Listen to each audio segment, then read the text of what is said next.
So hello, everyone. Thank you so much for joining the Montgomery County Taxpayers League, the Parents Coalition of Montgomery County, and the Montgomery County Civic Federation's annual FY 2022 MCPS Operating Budget Palooza. My name is Esther Wells, and I'm the president of MCPL, and we are going to get started. We have a very good agenda, packed with a lot of good information for you. Thank you so much for everyone for joining us. And so with that, I will bring up the agenda. Hopefully you're able to see my screen okay. So the way the format of the presentation is going to work is we're going to do quick introductions and recognitions. Then we will jump right into the FY 2026 MCPS operating budget. We will have Q&As after each segment, every topic. And then at the end, we'll have a call to action. So please feel free as we go through, raise your virtual hand, put your question in the chat, and we will get to you. I think because of everything that we have going on, we are going to have about 4 minutes of discussion, but please be as interactive as you can. No question is a bad question. Every question is welcome, from elementary questions to the most in-depth, well thought out, complex question. We are here for it. So with that, again, I'm Esther Wells. On the screen, you can see these are our board members for the Montgomery County Taxpayers League. Gordon Brenny, who is joining us, he's our treasurer. Ann Hingston is our board member. Fitz Mofor is our secretary, and then other board members notable is Lee Henry and Joan Fiddler. So the mission of the Montgomery County Taxpayers League is to educate and advocate for county taxpayers. We achieve greater efficiency and effectiveness in the government of Montgomery County, and tax equity for Montgomery County taxpayers and communities. There are 2 upcoming events. Please mark your calendar first. Register and attend. The MCTL hosts the Councilwoman Lutke. She's a member of the Public Safety Committee and the Health and Human Services Committee at the County Council. That will be held virtually on Thursday, March 13th at 7 p.m. And also, please register and attend our next monthly members meeting. That is also virtual on Tuesday, March 18th at 7 p.m., where we will debrief on the Budget Palooza. We will debrief on our meeting with Councilwoman Lutke and really gear up for the upcoming budget hearings at the County Council and advocacy work that we want to focus on.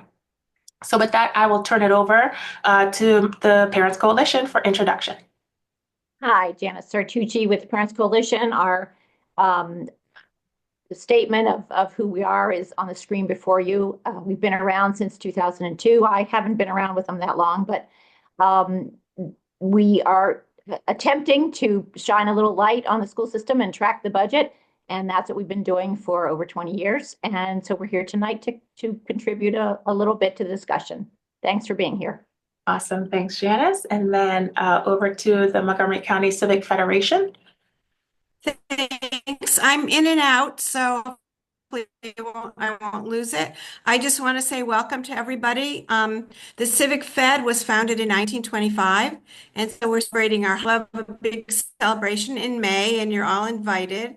Our current president is Cheryl Gannon, and we're a not-for-profit countywide umbrella group that covers all the neighborhoods and HOAs in the community. We put out a monthly newsletter, and I have the link there, but you can Google it. And we meet the second Monday evening of each month. We hope. Oh, I think Paula froze, but I think she's gone. We hope you can join us. All right, so this is the kind of the layout of our presentations this evening. We are going to go in order, kind of like a Jeopardy tile. And so with no further ado, I will turn it over to Gordon Brenny to discuss the superintendent's letter and Table 1A. You are on mute, Gordy, when you're ready.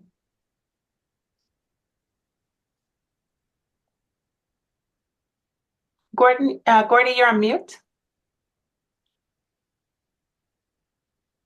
All right. Thank you. Thank you, Esther. I want to start by acknowledging Superintendent Taylor, who is with us tonight. He has a very busy calendar, and we appreciate the time that he's carved out to be with us. I'll start by saying that we met with Board of Education President Yang and Chief of Staff Essie McGuire a month ago, and our objective was to get MCPS to justify higher spending for taxpayers who are struggling with 10% higher property taxes this year, next year, and the year following because of higher assessments. Taxpayers have very different needs than PTA, union, and other community stakeholders who are typically involved in the budget formulation process. We know what results our kids are getting for their money, and we want the budget to show us how that's going to be improved. Implementing our budget principles, we think, would communicate the budget better. We are very pleased to see this table, which is in front of all of you, Table 1A, reintroduced by Superintendent Taylor. We had a discussion back in November about the need to highlight the difference between the prior year spending and the requested budget for the coming year. And this table does it. And we've organized our presentation segments around each of the lines in this table. Before all of you get a migraine headache, let's move to the next slide, please.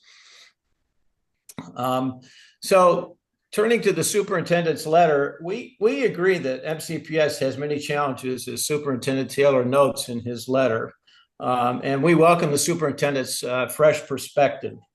The number one question is how quickly the challenges should be addressed and what are the priorities. For those of you that haven't been keeping up on student proficiency, that the number one reason we have a school system is to teach our kids. That's obvious, but how do we measure that? Well, we try and figure out annually based on a combination of external tests that are administered by the state and others, as well as district-wide tests and grades, whether kids are on grade or not. And we look at specific student populations to figure out where the highest needs are. Last year, and that was prior to the year that Superintendent Taylor joined us, we had a very stagnant growth rate on grade or proficiency in math and reading. All students were only 55% proficient or on grade in English. All students were only 33% proficient in math. And that was pretty close to the prior year and lower than what we achieved in the year before the COVID lockdown, 2019. The challenge is greatest for kids who come from poor families. We call them free and reduced meal kids or farms kids. English was 33% on grade. Math was a horrible 14%. That is the challenge. And we look in the superintendent's budget to see how he views that challenge and breaks the budget down. The budget basically breaks down, and he has a narrative to explain this, for changes in the base spending, that's the spending of the prior year, this year, against what he proposes for next year. And he sees a $7 million savings there. Non-discretionary requirements like employee compensation, special education, emergent language, staffing, $278 million. Blueprint requirements, these are requirements that come from the state for the Blueprint initiative, which include pre-K education, quality teachers, college and career readiness, and for $11 million. And then discretionary spending like equity add-ons for materials, security, and we believe all the spending that's outlined in the budget needs to be justified, not just the incremental increase, by linking it to performance measure improvements. By that account, the 9% spending increase proposed for next year is shocking because we couldn't link any of the non-discretionary spending to specific academic strategies that have proficiency improvement targets for next year. In fact, there are no proficiency target for next year. How do we expect to improve overall student proficiency in English, 55%? And how much do we expect it to improve next year? Same for math at only 3%. And this is particularly important for kids that are in struggling student populations, including our poorest kids. Turning to overhead, the superintendent's latest zero-based budget analysis produced just $500,000 in savings, but he admits this was fully offset by additional spending on central activities. Well, that was interesting. But it seems that central office spending, and we're going to turn to that in a second, is still a big number. Overhead spending can be ranked based on value added, how much it contributes to improved academic proficiency. And overhead costs can be cut by innovations that improve our education process, better management to increase productivity, shared services with the county, and outsourcing to firms with best practices. Examples of base and incremental overhead spending that's out of control can be found in the table you're looking at right now, Table 1A. And the January revised budget spreadsheet reiterates this, particularly for health and retirement costs. We'll turn to that in a little bit. The timetable for fixing these enormous challenges is not next year. Could an independent OIG, Inspector General, reporting to the board, validate the superintendent's efforts to create better accountability? Our analysis shows applying budget principles to both base and incremental spending can cut the budget to the maintenance of effort level, saving taxpayers $291 million and refocusing MCPS on its core mission, making our kids academically proficient. Questions? Comments?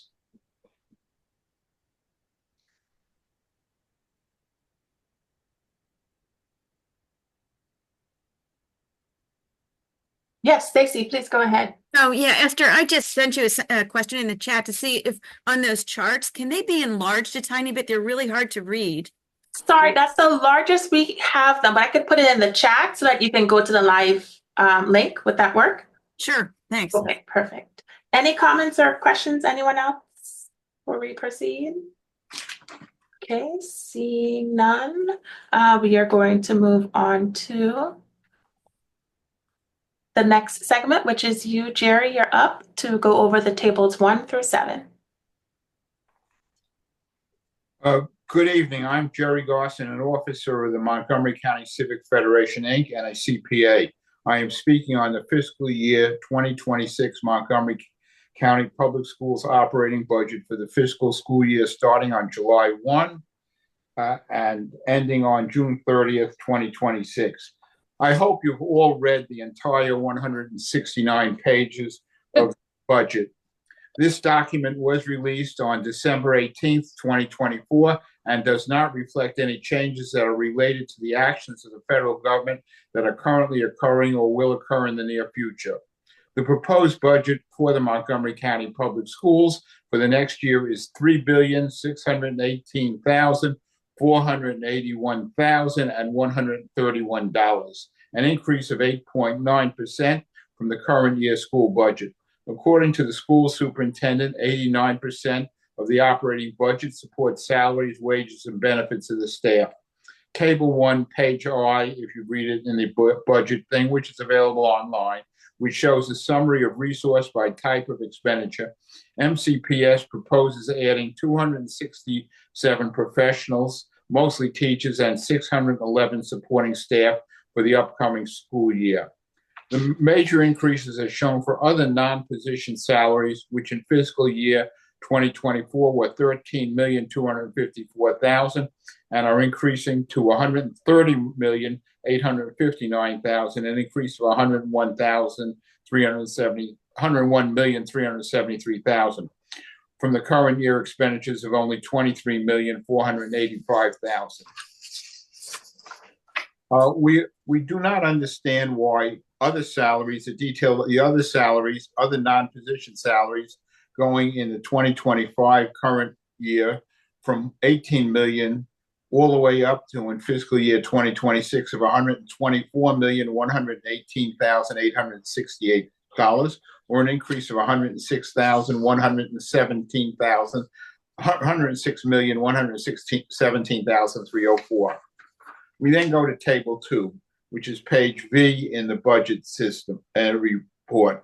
Budget revenues show $2,413 million coming from the county, $983 million coming from the state, and $107 million coming from the federal government, I hope. The superintendent says, we know that the fiscal landscape we are facing will be challenging. Conditions at the federal, state, and even local levels present uncertainty in our revenue streams. We then go to table 3, page VII in the budget. Revenue summary for the grant program shows federal aid for titles 1, 2, 3, 4, and 6 of $57 million, shows an additional $50 million of federal for programs such as Head Start, individuals with disabilities education, infants and toddlers, medical assistance, and Carl D. Perkins career programs. We then go to Table 4, which is page VIII, which shows a summary of student enrollment that shows the projection enrollment of 160,576 students in fiscal year 2026, a drop of 1,004 students from the 2025 budget. This will be about the same as it was in fiscal year 2023 enrollment. Table 5, allocation of staffing. This table is not shown in the operating budget received in December, but is available on their website, Table 5, FY2026 SUPT, recommended budget.xls. This table shows an additional 920 positions to Montgomery County Public Schools. The major additions are 246 teachers, 518 instructional support, which includes paraeducators, media assistants, and lunch hour aides. Security, 55 people. Transportation, which is only adding 9.5 people to their current 1,865 transportation employees currently employed. We then go to Table 6, page XI, shows the cost per student. For kindergarten or also elementary schools, it's $22,580 per student. And for secondary, which is high schools, only $20,444 per student. We then go on to Table 7, pages XII, which shows the state budget categories and special revenue fund summary. This shows the amount of full-time equivalents of 25,329 persons, with an addition of 882 equivalents for the year. The total amount of Maryland state funding will be $296 million. A proposal that is not included in the budget is for the use of school bus drivers when schools are closed due to snow and ice, is for them to help the county clear snow and ice from the county roads. This will help the schools to reopen faster. Currently, the schools have lost an additional day of education and are asking the state to waive the one-day loss below the 180 days required. The school bus drivers would receive additional compensation for days working to remove snow and ice and for the salting of the neighborhood streets. The school bus drivers could receive training needed to operate plows and salt spreading vehicles during the summer using the county trucks, with additional compensation for the days spent training. I thank you for the 5 minutes allocated to me. Thank you so much, Jerry. Any questions, concerns, comments? You can raise your virtual hand or you can put it in the chat. One of the things I did want to touch on, I'll go back to the slide, was this slide here, the MCPS presented to the county council. Sorry, I lifted it as part of your section, Jerry. And it shows for MCPS budget versus actual enrollment. So you can see in orange, the total budgeted enrollment is here. However, the actual enrollment is the blue line that is slightly lower. And basically what it's showing that MCPS is the actual is lower than the estimate. And so overall enrollment in MCPS is either, stagnant or declining. However, the student population is changing in terms of our high need students, which are students that are English language development or special education students that have an IEP, and also our free and reduced price meal students. Those populations have grown over time. And so even though the overall enrollment in MCPS, like Jerry said, it's pretty consistent year over year, we have more high need students. So all else being equal, it would require more funding, a bigger budget of MCPS, because we have students that require more services and higher needs, even when MCPS is not growing. So we want to keep that in mind. I don't know if any thoughts there from anyone. Okay, so then we will keep moving. All right, so then the next section. There was a question. Oh, yes, please. Is there any line for additional paraprofessional training? I'm not sure where that line would be. I didn't see that in reading the entire budget, but I could have missed something. Right, and Dr. we have the experts on the line, so please raise your hand if you'd like to contribute. But the one item we do know, I'm sorry if I'm scrolling really quickly, I'm trying to go back to the Schedule 1A. We do see in the budget that MCPS is requesting additional special education FTEs of 688 at a price tag of $46.7 million. And a large portion of that is for additional paraeducators. And so I would anticipate that as we're adding on paraeducators, that there also be additional training for them. As we know, paraeducators are the most directly hands-on with our special education students, and that type of work does require certain training and skills, whether it's for, just being patient. I have a special needs child in MCPS in our autism program, and so I am very grateful for all of the paraeducators and the intervention that they do every day, and just learning these students and their needs and how to prevent them from either spiraling or being triggered. And so I would think training would be part of there. But if anyone else wants to chime in, please do. We'll give you a second to do that. Any other comments in the chat? Maybe I missed any. Oh, I see Ricky here. I am sure we'll get to metrics to gauge success. Hopefully this will not be the case, but if by next year we do not see any measurable improvements in reading and math proficiency, especially for farms, how can we justify further operating budget increases for following years, particularly if we do not get comparable state or federal funding, right? And so, no, that's a good point, Ricky, in that, like we said, the student population is changing, the needs are growing, and if you're paying attention to federal, state, and local, news coming out, and we'll get into that from the state. The state is shifting a lot of the costs down to the local revenue. The federal government are making changes, which is shifting the cost down to state. And so everything is just kind of rolling downhill. And the buck stops with the local taxpayer like you and I. And so we really are, every year you always hear like it's a challenging year, but this year I feel like it is unprecedented in the challenge. But yes, great point. At the end of the day, we need to ensure that our student proficiency levels are either meeting expectation or higher, and our students' their proficiency in math and literacy are improving. I think right now the latest reports, like we talked about, is that it's pretty stagnant or declining a little bit for like our kindergartners. Caroline, you said, is there a line for training? Oh, so we talked about that. All right. So no, I don't. Oh, yes, please, Joan. Yep. I have a question, Esther. Yes. And that is, looking at what's happening with the federal government and their salaries that I saw today, there is nowhere in any of the charts that I have any indication as to how much it costs for one FTE, either a teacher or support or a principal, because it only shows salaries. It does not show benefits. So in order to hire someone, we just don't budget for their salaries. We budget for their entire compensation. So I have no idea whether an average teacher, fully loaded FTE, is 90,000, 100,000, 120,000. It would be good if whenever we show FTEs, we show the fully funded FTE. I know there's a separate line for benefits, and that's fine, that can stay there, but it doesn't show fully funded. And an overall question, which may be answered at the end, is this budget is obviously been carefully looked at the school level, but reality at the federal, state, and county levels are going to hit us in the course of the next several months.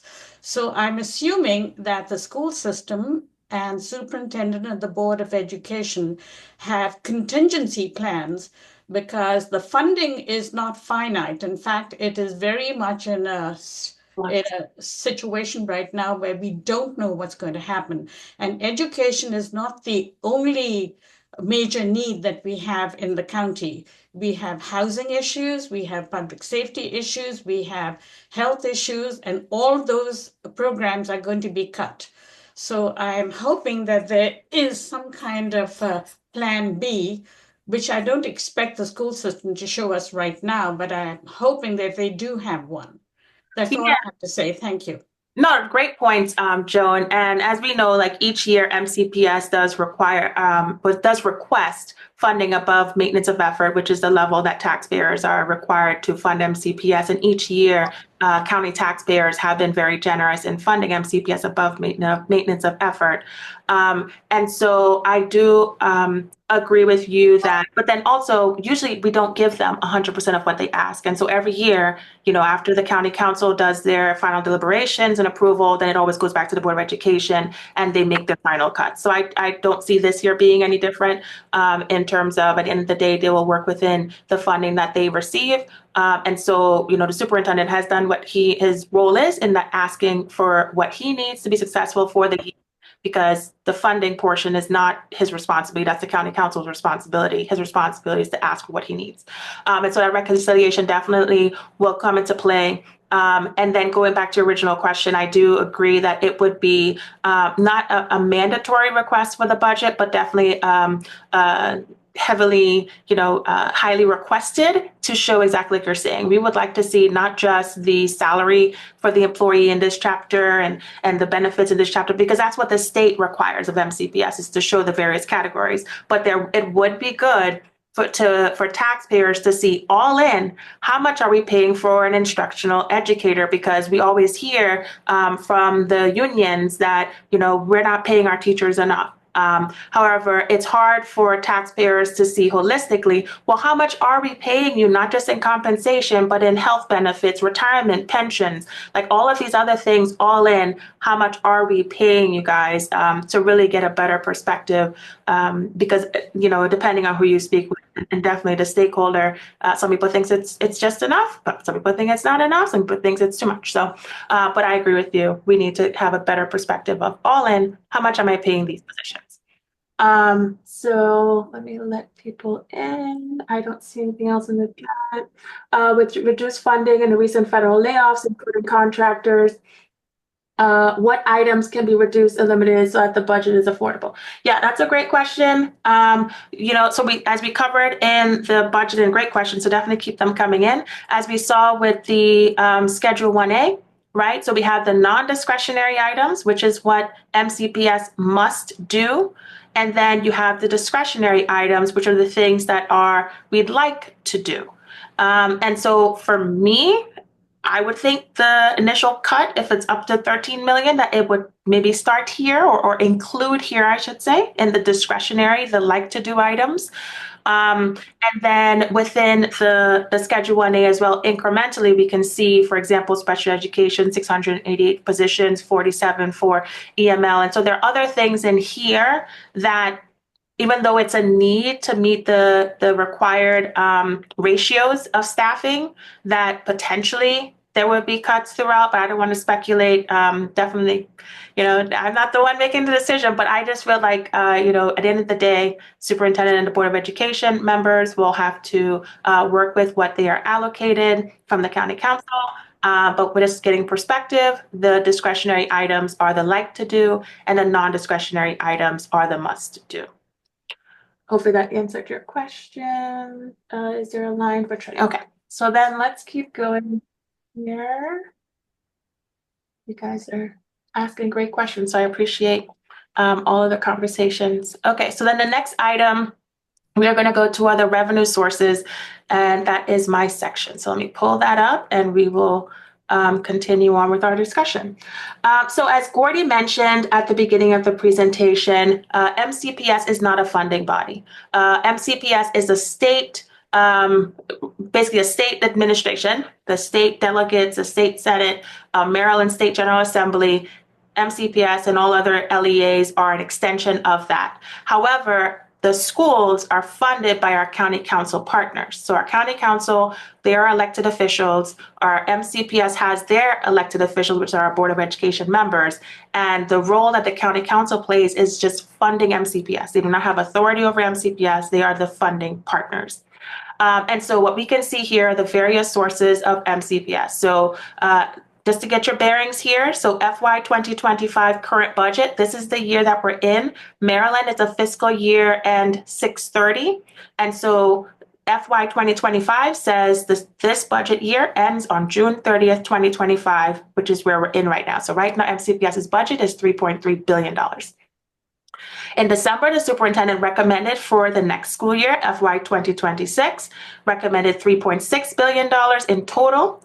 And then in January, the governor issued his budget, which would account for the change in the state revenue to say how much he tentatively has recommended to issue to MCPS. So therefore, MCPS like, yep, we have better numbers now. So let's update our budget. So the B got up to $3.655 billion budget. And then after that change was presented to the Board of Education members on February 4th, the board members deliberated and voted, tentatively adopted, and made changes of about $36 million, which we will get into, to ultimately show an increased request year over year from our current budget to next year's budget of $332 million, $33 million. Of that, as you can see, the majority of that ask is coming from local revenue, which is Montgomery County taxpayers. So all of these are our tax dollars, right? So it's just, this is local Montgomery County only tax dollars. State revenue, we pay taxes to the state. And so that is going to then get portioned and allocated down to Montgomery County. We pay federal tax dollars, and that gets pushed down to the state and the local, right? So all of these are our dollars. It's just how direct and indirect is it? And so we can see for the increase, the majority of that is going to come from local revenue, like, again, you and I. State revenue, the governor has tentatively said he will provide us with an additional $49 million, but that comes with a lot of strings attached, and we'll talk about that. There is a slight reduction, 5% reduction of $5.5 million from the federal government. As Jerry mentioned, overall, the budget for federal government is only around 3% of our budget. So that's a good thing this year. However, the majority of those funds are for our most vulnerable population of students, like our special education students and our youngest learners. And so those are the ones that would potentially be hit the hardest if we were to see additional negative impacts there. But again, this year, tentatively, it's about $5.5 million reduction. And then there are some other funding. We have some grants, like the school lunch accounts when we pay school field trips, funds collected at the schools. But however, by and large, the overall increase is $333 million. The majority of the lion's share is coming from local revenue. That's about a 13.3% increase, local revenue ask this year. So as I said, it's an increase of $36.7 million primarily from the state. However, that comes with additional expenditures that we will go over. And so that's additional, and these slides are from our MCPS presentation that you can find online on board docs as well, if you wanted to hear the commentary from our MCPS as well. And so the revenue change, again, it's primarily from the governor's budget. And so what we are seeing is the governor, and I'll kind of say verbatim some of the key highlights here. The governor has recommended the General Assembly that $93 million of statewide teacher pension costs be passed on to the local governments. Montgomery County is a shift of $20.9 million from the state and local government. The governor's budget increases funding from the state for our community schools. And so community schools, for those not familiar, are basically like our wraparound schools. It's usually the schools that are in pockets of poverty, area schools where the students need, intense support. And so they are considered community schools. They get above and beyond funding for basically things to help with overall living life. And so those community schools have been put in place to help fight poverty, childhood poverty.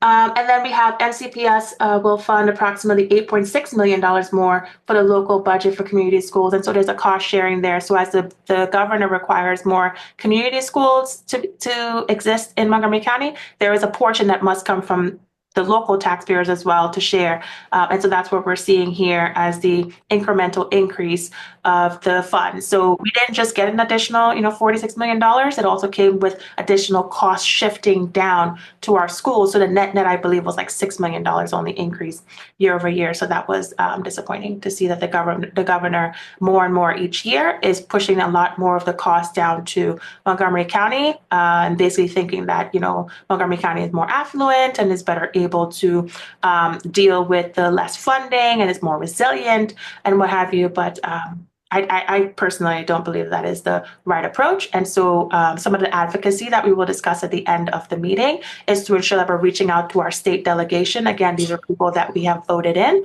to voice our concern, voice our advocacy, that we need to send more funds down to Montgomery County schools. And so this slide is in December when the superintendent did his presentation of the budget. He made two big commitments. The first one was a money back guarantee. By 2035, MCPS will reimburse families for the cost of remedial math and literacy classes for any MCPS graduate at Montgomery College. And then second is 4 or more. By 2035, all schools in MCPS will receive a 4 or 5-star rating on the Maryland report card. Currently, for those, again, if you're not following with the Maryland Blueprint for education, there are shorter term commitments that is being required of LEAs when it comes to our students' proficiency in by third grade. That students should know, be able to pass these tests by the third grade. Otherwise, there needs to be either intense services offered for them to move forward to the fourth grade, or potentially be held back in third grade, but parents are allowed a waiver. So there's a lot of things happening at the state level that's being pushed down to the schools in terms of improving our students' achievement when it comes to a lot of these testing in the area of literacy and math.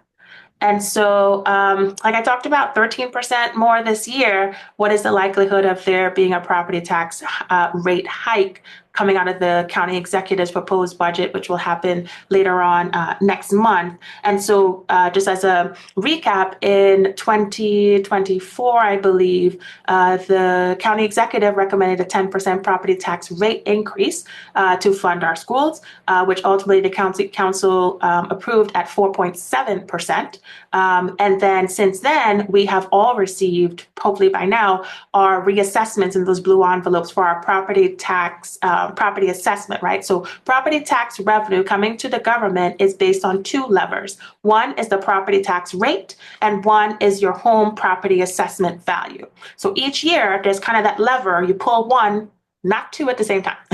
And so we've been seeing each year that our property assessment value of our homes have been going up. And so all else being equal, the government is getting more property tax dollars. And so one of the conversations that needs to be had is, are those incremental property tax increase, which most people have received at least a 10%, that's the max that it can go up each year, will that be sufficient to expand the pool of money available that with MCPS asking for above maintenance of effort would not warrant a property tax increase? So that is definitely top of mind as we get into the conversations next month and in the following months through the end of May. Any comments or questions about anything said there? Anything in the chat? I see Caroline, are reviews, audits of training expenditures part of the budget process? MCPS officials say MTSS is happening across the district, but school staff seem unaware of it. How do we know the money spent is actually being used for its intended purpose? So I think with that, there are monthly reports that come out, and at the board meetings, sometimes they touch on those items as well. I know at the last board meeting, Caller Sylvester, that is the new chair of the Fiscal Management Committee, did ask some questions about that. So that'll be a good indicator. And then there's also annual reports that come out.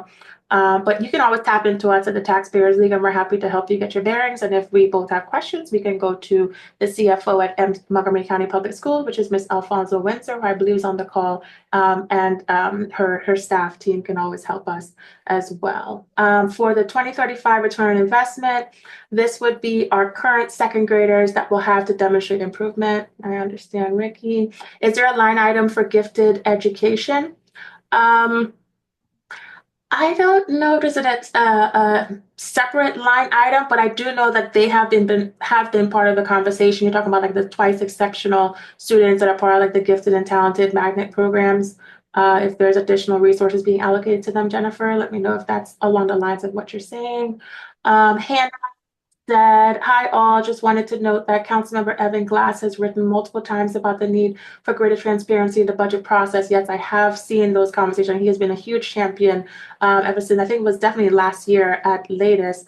And yep, he did do an op-ed, you were correct, about additional lines and breaking out the categories. And so I agree with that. I think, you know, the minimum is what the state is recommending as categories, but I do agree that more information is good. I remember last year, one of the comments were like those other contractual lines that shows it's this really big number, and then it ranged from, I think it was like snow removal to special education personnel. And so I believe the superintendent had mentioned last year that he would release the data dashboard, which was powered by Power BI, that would allow you to drill down to the detail within the budget. And so I think that may still be in the making. We can always follow up with the superintendent and Ms. Alfonso Windsor now that the dust has settled and they've catch their breath from the budget. But I think that tool sounds promising because there is the FY 2025 version out there for you to look at, and it does have a lot of detail. We could drill down to the penny, which has been really helpful. And so having that for FY 2026, I do agree would be great for us to dig into these other categories that Jerry even mentioned that sits out there as other. Is funding for extracurricular activities considered discretionary athletics? So I don't believe so, because I did see in the budget as we were doing our homework for this Palooza that there has been significant increase for like the athletic coaches and other positions. I don't believe those were discretionary. Sorry if I'm scrolling quickly. I just want to get back there, but I believe they are non-discretionary. Let's see, where are you? And help me if MCPS on the line can find it faster than I can. And sorry, it's so small. I did put in the chat where you can find it. And we can get back to you, but I'm almost certain that it is non-discretionary. Esther? Yes. It might be helpful, and thank you for your very comprehensive overview. You have us all in awe at how well you have unpacked the MCPS budget. You and Gordy and everyone else have just done such a great job of unpacking things. We have listed extracurricular activities and athletics in the non-discretionary category, and it's helpful to know why. We've noted things that are non-discretionary as things that are required by law, statute, policy, or regulation in MCPS. So there are regulations in MCPS that say that we should have things like athletics, and that we should have officials to officiate games and that sort of thing. And so when there's a change to a contract dealing with a sports official, then that is in line with our policies and regulations and so forth. And so as a result of that, it becomes non-discretionary. So there's a good discussion topic even there for the Taxpayer League. And I just think it's helpful to understand how we categorize something as non-discretionary versus discretionary. It's line 29, Esther. But hopefully that's helpful. Yes, no, that's perfect. Thank you so much, Superintendent, and thank you for the kind words. And yep, Gordy, I see it. Hopefully you see that as well. School support, academic and extracurricular contractual services of $195,000. And so please keep in mind that this is the incremental from the base budget of FY 2025. So the base amount plus an additional investment of $195,000 is being made to get to this year's budget all in. So these numbers are additional, not the base. And so as we go through, we're trying to be intentional if we were able to specifically call out the total amount and the incremental so that we can get a good perspective as to the magnitude of the amount that we're discussing. So maybe I'll continue there just in the interest of time, but great questions. And if we're unable to get over it, we will definitely post all of these slides. So then I think maybe that's it for my question. So again, keep your eyes open. Hopefully there isn't a property tax rate increase because everyone has seen a property assessment increase. All right, so then the next slide will be over to Gordy to talk about central office reorg. Great. Thank you, Esther. Well, this is a big question, and it's one that we were pleased to see a major initiative undertaken this year by the superintendent. He's proposing a reduction in next year's budget of $7 million for 84 central office FTEs. However, and he points this out, is just a start. And he notes, and we're pleased to have this as good background, that the central office employment has grown 24% while enrollment has remained flat. That probably says more than any of the other words I'm about to use. But we have a large bloated central office. And it's the tip of the iceberg when it comes to overhead, because there's overhead in the schools as well. If you think about overhead as being anything that isn't instruction. An analysis of administrative spending shows that the increase next year is going to be 11 FTEs at a cost of almost $6 million. That's way deep in Appendix B3. I don't expect many of you to read that deep in the budget, but we accountants cheat. We read documents backwards because the good stuff's always at the end. Clear that the definition of the central office is bigger than administration. There has to be a lot more transparency on this, including the goals beyond next year. He proposes the central office be retitled Central Services. That's fine. And be measured based on customer service to schools. That's fine as well. That measures wait times for service, but not outcomes like improved facilities, transportation, or God help us, improved academic proficiency. Central office activities that don't help improve proficiency steal money from our kids. Shifting activities and spending controls to schools where they're managed by school improvement plans and by accountable principals and teachers is a goal of the Taxpayers League. For example, increasing assistant principals in low-income schools by reducing principals assigned to the central office would boost student proficiency. But it appears Principals and Administrators Union, that's MCAAP, objects to the superintendent's proposed 84-person cut, the initial effort at reorganizing the central office. And that's stalling restructuring and other central office activities. We're left with sweeping goals for year 2 of the restructuring, but nothing concrete for specific objectives or cost savings. Superintendent Taylor's clearly walking on eggshells, and we do feel for you, sir. We want performance for money, and measuring restructured central office services based solely on how long schools have to wait for a central service won't cut the mustard anymore. In the January 30 presentation to the board on budget and organizational restructuring, Superintendent Taylor's comments reflect a multi-year restructuring effort. This includes cross-functional teams assigned to schools to improve central services, but will in some cases increase central office staffing, particularly for the cross-functional teams. It seems Dr. Taylor prefers restructuring to reorganization because he wants to keep everyone that is currently employed, but he says by working smarter. The Taxpayers League supports decentralization, but wants better cost controls in the school improvement planning process. This is where the disconnect with taxpayers occur, because we see it with our kids. We know what goes on in the schools, but we have no idea how that connects to the rest of the budget. We want immediate cuts in the bloated central office budget, not FTE increases, even for cross-functional teams who have no performance measures. We want to know how improved customer service translates to improved academic proficiency, and this needs to be established as a standard now so that year 2 restructuring has a cost basis. Questions? Comments?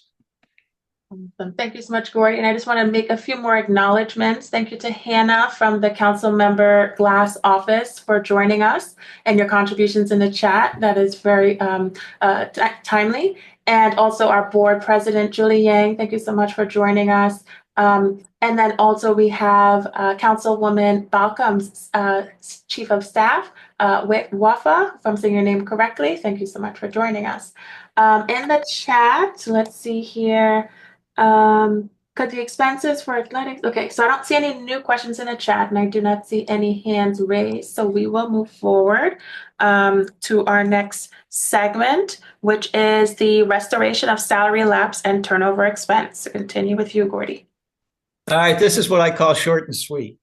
Table 1A highlights that there's salary and lapse and turnover assumptions of 70 million. What that means in plain English is it reduces the overall compensation budget because we're getting better at managing the costs of lapse and turnover. What are those things? Salary lapse happens when you replace people who leave at different, often lower salaries.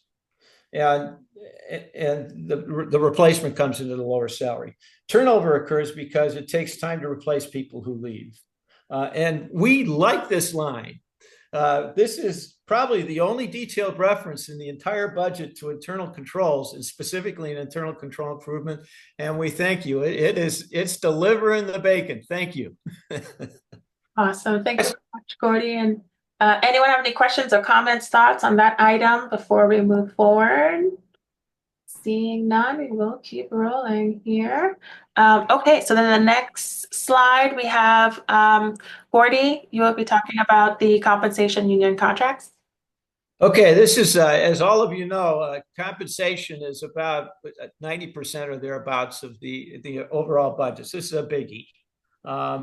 We feel that compensation needs to be justified based on parity with our primary economic competitor. That's Fairfax County Public Schools. In fact, that was the case for years until the most recent superintendent arrived, prior to Superintendent Taylor McKnight. But salaries have increased over 30% in the last 3 years, including step increases. The recommended average teacher pay, and this is going to be a shocker, Dr. Taylor, but looking at Table 8, dividing the total compensation, and this is just the salaries for teachers to the number of teachers, you arrive at a value of $106,725 for 10 months of work. The superintendent says the combined step and general wage increase that he's proposing, that's a total of 6.75%, would be consistent with county employees. But we need to point out that county employees don't get the very generous pension and health benefits our teachers get. More importantly, why aren't pay raises targeted at low-income school teachers and paraeducators where retention and recruitment are vital to reducing the achievement gap? Why do we have this one-size-fits-all for all schools? And why are we increasing pay at above market rates for overhead activities? Why shouldn't teachers in high-income schools be paid less because they have to work fewer hours, put up with fewer classroom distractions, have fewer interventions to perform, and have an easier time communicating with parents? In fact, parents seek them out in higher income schools. We have seen an analysis that found MCPS benefits are generous, but pension and health benefits aren't taken into account when comparing compensation with other school systems. Never have been. And that's no one's fault that's here with us today, but it's a terrible precedent. We think that there's enormous savings that can be achieved by eliminating the 3.25% general wage increase that's proposed for next year. It's on the order of $100 million. Questions or comments, please? Yes, I see a hand raised. Stacy, go ahead. I'm curious to know, and this gets back to a little bit of what Joan Fiddler was talking about earlier on the fully loaded cost of teachers. So to this, what you're talking about here on the compensation and the substitute staffing. So when you're looking at the teacher's compensation, does it include like the days off that they're covered, like, in other words, how many days do they get off that's paid? Because the taxpayers have to have somebody cover for them. It's not like if, you have a regular job and you call in sick, you're just not there. You're doing Zoom, right? Yeah, no, that's a great point. So if we were to just quickly try to add up what we believe would be in that full comprehensive salary or compensation for the teacher, it would be, like you said, it's these direct instructional salaries. It is the benefits for the health and the retirement, and it would be the substitute teachers that would have to be there to cover their class. That would be an incremental cost to taxpayers. And so, yeah, I think that I would include that as part of the compensation to that teacher, because that is how much taxpayers will have to contribute to ensure that the students continue to learn. There's no disruption or interruption in their learning. So that's a good point. But yeah, I think it's spread out right now into multiple categories. And so being able to see everything, same thing with like special education, they're spread out in multiple chapters. And so it's like, how much does it cost to educate a child in special education? Those things just help us get perspective and the magnitude of what we're talking about. So great point, Stacy. And then kind of going back to you, Gordy, when it comes to these increase in the salaries, this is the placeholder here that we're seeing, right? It's 3.25% plus a step. And it is based on what the government employees are expected to have, like you mentioned. One of the things I'd like to see more maybe marketing of, or with the recruitment, or just, said out loud from a taxpayer perspective, is that we are generous as taxpayers. Like, we are paying for a self-insured benefit plan, which we'll talk about next. That costs a lot of money. Like, I know with my parents and other community members, if you're part of the county government insurance plan, like, you are made, like, you are as happy as can be, right? And that's worth something. Or like the pension and retirement. Like, you may not get it now, but that is a future. Most private sector, they're not offering pensions anymore. And so to continue to have that delayed benefit, if there isn't viewed as a value right now, then maybe we should reconsider offering it still, and maybe pivot to something else that is competitive with what the next best school system is doing. And so I would like to see more emphasis on a complete benefit package, so that we really have the right perspective on how generous taxpayers are. Any other comments or thoughts before we move? Do you anticipate more interest in teaching applications due to the federal firings, layoffs? If there are more interested applicants, is a comparison to Fairfax County valid? Good question, Sandra. I don't know, Gordy, you want to take that one? I'm going to read it again. I'm not sure I have much to add. There's a great deal of uncertainty, certainly. Right. I wasn't sure. Dr. Taylor, I saw you giving a thumbs up. Did you have a comment on this? Yes, sir. We do anticipate and have already actually seen an uptick in applications. Wonderful. Again, the cream of the crop. I like it. And where would we see an allocation for non-public placements of disabled students whose needs cannot be met by MCPS? There is a line for that. I don't know if you know offhand, Dr. Taylor or Ms. Alfonso Windsor, but I'm almost certain there is a line for that under 1A. Put it on the chat. Yeah. We can get back to you on that, but there is. It does show up. I know recently we were taking a look at the contracts, and we did see that MCPS is spending a good bit of money for the non-public placement, whether it's like the taxi or the nurses. I think there's the nurses on here that we pay for. Ms. Alfonso Windsor is going to put that in the chat. Oh, sorry, that's what she said. Thank you so much. Okay, so we will get that response, and nothing else in the chat. So we will proceed. Sorry again for the quick scrolling. So then the next item, Gordy, compensation union contracts. I don't know if you touched on this already, if you wanted to say a little bit more. No, I kind of like all those points. I've touched on this. Compensation is a biggie, and I think your article is highlighted in the lower right-hand corner that the benefits are generous compared to the private sector. I think they're generous compared to other county employees, and certainly generous compared to our primary economic competitor, Fairfax County Schools. Yes. I don't know that our retention or benefit challenge is any different than Fairfax County Schools, but it would appear that they're doing just as good a job as we are at educating kids, and have a challenge as well with lower income students. Right. And so I feel like this is one of the unique spaces within our budget where we are on too generous of a side, in my view, barring any study or any other comments, that MCPS is beyond generous, that we're not competitive. Like, the next competitive jurisdiction to try to steal our employee wouldn't come close to touch this benefit, that even if we scaled it down a little bit, we're still extra generous. I do have a couple of thoughts on retirement benefits. The state is shifting the state mandated defined benefit plan. Those are the old style plans that haven't been replaced by 401ks, et cetera. And the shift for the coming years, an additional $25 million for the county. Our opinion is that this is a state mandate that is not funded, and MCPS should ask for a waiver from the entire defined benefit contribution plan. Now, this may take a year or so to formulate, but we believe that what the counties and Fairfax County teachers get, which is a defined contribution plan, is probably the best way to go on a go-forward basis. We feel that, and this is one of our advisors that notes this, MCPS has a defined benefit plan that's superior to others, as I've noted, and MCPS has tried historically to shift and introduce defined contribution plans, but to no avail. Those are known as the 401(3)B and the 457(B) plans. They've been started, and they're employee contribution only, but have little participation. MCPS employees also get a county supplemental benefit, and we're the only school district in the state of Maryland that offers a supplemental benefit.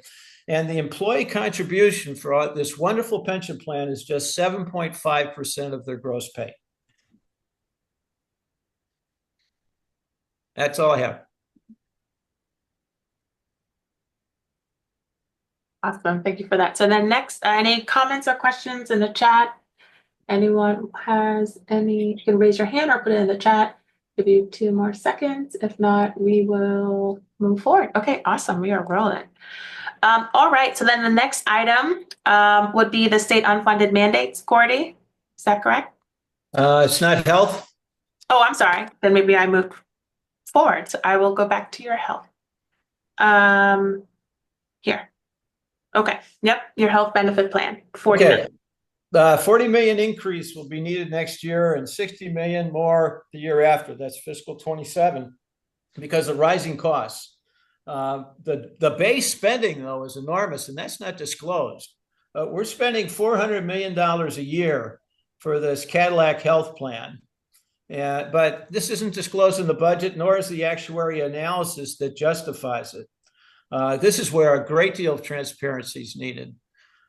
Because this is a big number, and it's probably a number that needs a lot of evaluation in restructuring. Restructuring is a multi-year effort because we've made promises to employees, and so there may be some phasing. But we'd like to see restructuring, particularly to increase the employee contribution from 12 to 17% for the self-insurance costs with practically no copays, versus the 21 to 33% nationwide average. Medical, vision, dental, drug, life insurance have been growing annually at a 10% rate. That's draining self-insurance cash faster than new cash infusions from the taxpayers can face increased demand. Savings are greater than 40 million Band-Aid for next year's budget. And to balance these out of control costs, we see just increasing the employee premium on in insurance for health insurance by 10% would save $44 million next year. And we see no reason why that can't happen next year. We see no reason why that has to be deferred for more studies. And one of the thoughts that I've had as I've followed a few of the committee meetings on this item is with our actuarialists. And it sounds like for whatever reason, the information that MCPS has provided from that contract, I think it's Aon, it doesn't pan out, right? So they're saying your expected cost would be X, and then the actual is like Z, and then there's a gap. And so I do think that I don't know what more can be done to just ensure that we get better data around this number so that we can MCPS and plan better for how much cost they should anticipate. And then you can, of course, work with the unions to have that embedded in the contract, because this is the year that they're renewing the contracts, right? And I think usually it's like a 2-year contract. And so whatever they decide this year is going to be locked in, and then we'd have to wait. And then the problem continues, the gap gets wider, and it's a chasm. So yeah, I do think more needs to be done around this item because it's a money pit. Paul, I see your hand. Thanks. So Gordy, I just wanted to drop down a little to travel because my eye was caught by the fact that in FY 2024, travel was about $14,000. And then it suddenly jumped this current year to over 156,000. And I wondered if you'd looked into that, but it just seems bizarre. Sorry, you said travel? Yeah. That's the fourth line under other costs in the schedule. Oh, right. I know you weren't looking at that for this, but I wondered. I don't have an answer on that. It seems not good. Mm-hmm. Okay. No, Thanks. that's good. Any, I don't know if superintendent had raised your hand or someone had raised their hand. Any thoughts there? But my only thought is it looks like that's another internal control that's playing into the budget because we've reduced the travel budget significantly in next year's request. It's gone down. Yeah. Okay. I can't speak to fiscal 25 and what on earth they were thinking, but there is a reduction there. So Yeah. thank Okay. you. Perfect. Take credit for it, Dr. Taylor. There aren't a lot of No those. problem. Okay, awesome. So then with that, we will continue. All right. Laughing. Oh, yes, please, Fran. No, sorry. Okay, no worries. All right. So then the next item, Gordy, are you on retirement benefits or have you covered that? We've covered that. All right, perfect. So then next, we would go to state unfunded mandates and blueprint. Yes, okay. The blueprint is in the papers these days because the state doesn't have the money to fulfill the expectations of the law.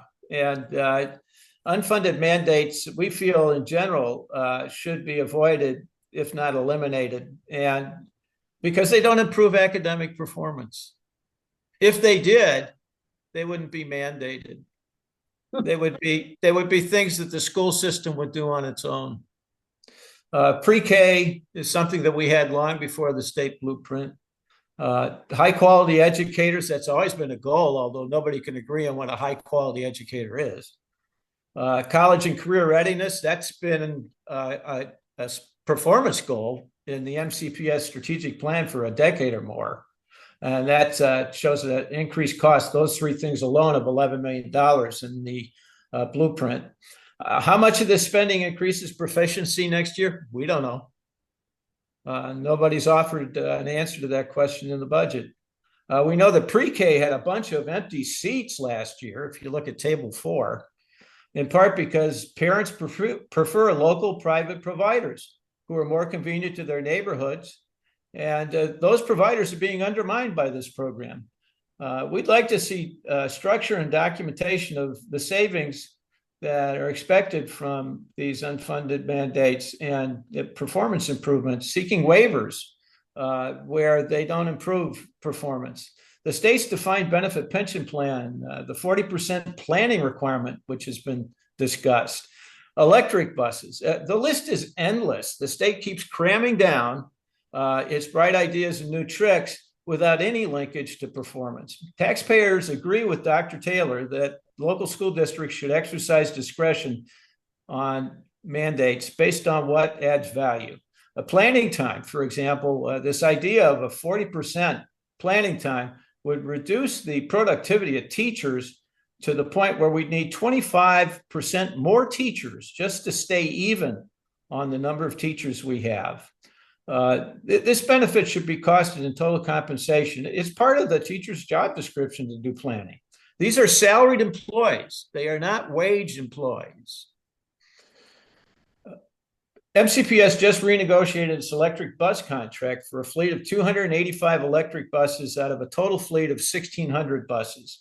And we've got 5 bus shops. The transportation budget's $154 million. If you were to compare the outsourced electric and diesel bus in-house maintenance costs, you'd see a lot of cost savings through better fleet management, financing, contracting, and route management. And the mandates have nothing to do with this. Comments, questions? Okay. Then we will roll on to overhead and discretionary expenditures. Right. So this is my last set of gems. Non-instruction overhead costs are in the base and they're bloated.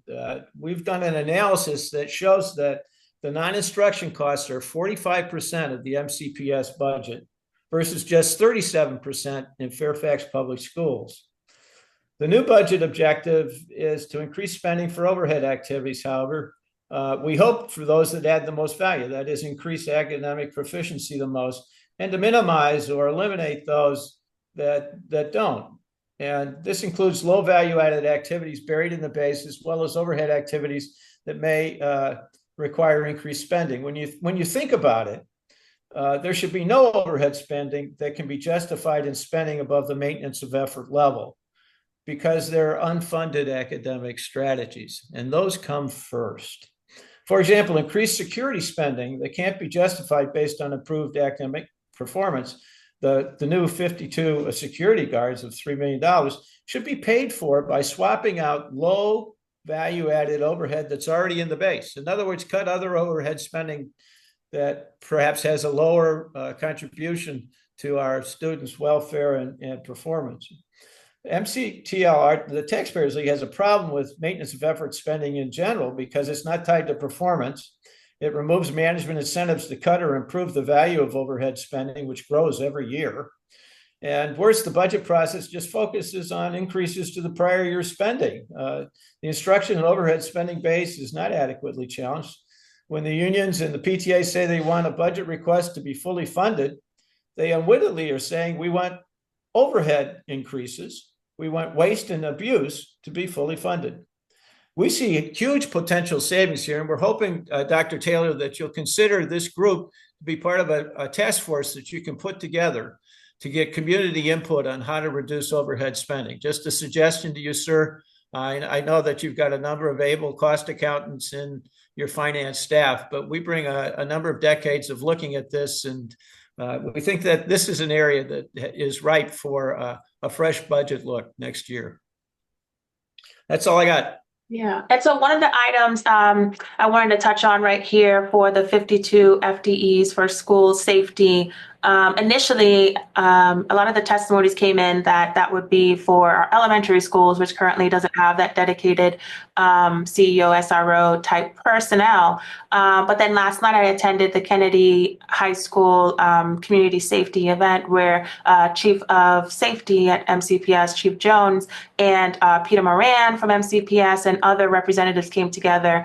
And my understanding is that a portion of these 52 FTEs will be allocated to some high schools to give them additional security from an equity standpoint, right? It doesn't need to be equal. It needs to be where we can get the most bang for our buck. And so though it's under the discretionary line, my hope would be it would be one of the last to go if we're not fully funding the requested budget, because we do see that there are a lot of challenges at our high school level when it comes to school safety, that these positions can be deployed to help students focus on education. Because as Dr. Taylor said, safety is number one, and then academics. And so if a child doesn't feel safe into school, then they are not available to learn. They're having a lot of mental noise and distractions. And so we really want to focus on safety. And I think these positions would help us get closer or to get there. Stacey, I see your hand raised. Oh, and I'm sorry, Dr. Taylor, did you want to add on to anything I said before we switch to another question? Oh, I'm sorry, Stacey. Oh, I think that's what's happening. It's hovering over your face. Stacey, please. What is that line 62, school renaming? Like, why are we spending that much money for renaming schools? Right. So that is a removal. So in the original proposed budget in December, there was, I forgot, a couple $100,000 of funds to Magruder High School. Because that school is named after a man that held slaves, and our values today that name, the community have requested that school is renamed. And so originally there was additional funds added to FY2026. However, a lot of the conversation was around Magruder as part of the CIP, and it will be a brand new school in the upcoming years. And so is it a good use of taxpayer funds to spend hundreds of thousands of dollars, maybe upwards of like $1 million, to just change the name and the branding and the logo and the uniforms and all of that, and then when the school is rebuilt, have to spend money all over again in the near future, that maybe we find some savings there. So that's actually, I think, it coming out of the budget to find some savings. And that where the original slide that I covered, it showed like $1 million of savings to local revenue. I think that majority of that was for not putting into the operating budget the renaming of Magruder. Yes, Paula. Thank you. Yeah, I just wanted to catch up a bit on some of the content or the contents of the chat and comments. Oh, yeah, please. So yeah, Carolyn Pendergast has said IDEA is practically an unfunded mandate, and without it, disabled students don't even get through the door, let alone receive services and supports to be included in general education. Blueprint's special ed work group is doing a great job trying to improve accessibility and outcomes for disabled students and LEAs. And then Essie McGuire wanted to let everyone know there's a chart that shows the breakdown of the insurance-related expenditures, and it's on slide 19 of the budget presentation from the board meeting on January 30th, and then she's posting the link to that. And then Dr. Taylor is thanking us for our offer, Gordy's offer to be on a task force, so we'd look forward to that. Awesome. And then last, Courtney Evans was saying, if the goal is to tie spending to performance, why don't we have a comprehensive virtual school on the budget? And I know that's a huge issue and huge discussion. MVA made public schooling accessible to more students, graduated students who otherwise had no path to a diploma, and MVA students, especially in elementary school, outperformed in-person peers on state MCAT tests and day bells. We get none of these benefits or efficiencies from the BLP, and it's a discretionary item in spite of being the sole point of access to any kind of education for students because it is not a school, and just wants to emphasize that we should put money where we're getting the most benefits. Yep. So I just wanted to kind of point those out. And then the last one, Andrew McDonald talking about how does reducing a ballooned central office translate for special ed students and families if all you are doing is moving central administrative pieces around while leaving all of the pieces in the brick and mortar schools intact. So I just wanted to kind of catch us up from the chat. No, thank you so much. And so going back to, I think it was Catherine's point. So you mentioned that it's an unfunded mandate, but I do see here in table 3 for the federal funds that we get, I believe this year, FY2026 is going to be $107 million. And then I think currently it's like 112 million, but we do see here, I just had my hand on it, individuals with disabilities education. And so this is where a lot of the funding comes from the federal government. And then I believe there's maybe a few other lines, but the majority of the funds coming from federal, I think is like almost 50% is for our IDEA requirements. Okay, so no, that's great. And I believe there was a line as well for virtual school where Dr. Taylor has mentioned that we wanted to take advantage of having a virtual presence here, program enhancement blended online. It's not MVA, but like you mentioned, it isn't discretionary where we're able to have online virtual. There's a bill currently in the General Assembly. I believe it's Delegate Vogel that has introduced it. And I think, Courtney, I did see you, I believe, and other gentlemen testify for it as well. And so the thought was last year, or FY 2025, when MVA was removed from the budget, that it would be something that the state would implement as a state program versus Montgomery County, which may give us some opportunities for synergies across the state. And so, I really appreciate you guys' advocacy. There are definitely pros and cons for it. I know personally for me and my family and situation, online schooling was not as promising for him, but to each their own, because my son does not have isn't medically fragile or doesn't have other challenges that as students have come to the board to express, whether it's, feeling safe or anxiety or other things that, if that's what your child needs, you guys are doing really great advocacy and putting it out there that we would have a combination of opportunities for students to participate in. So with that, we will continue. And again, sorry, I'm moving so quickly to get back to our spot. And so I believe the next item is Betsy, over to you for staffing guidelines. Actually, I have something on sorry. that. Is that Betsy? Betsy has special ed though. Why don't we have Betsy talk? Okay, yes, please. Betsy, are you there? Maybe you're on mute if you're speaking. Yeah, you are on mute, Betsy. Hi, good evening, everyone. I'm Betsy. I'm new. I am not a CPA. You'll pick up on that really quickly. So at top, like the overall synopsis is that funding, I believe, for special ed is going up about 10%, which is an increase of $33 million, if I'm reading it correctly.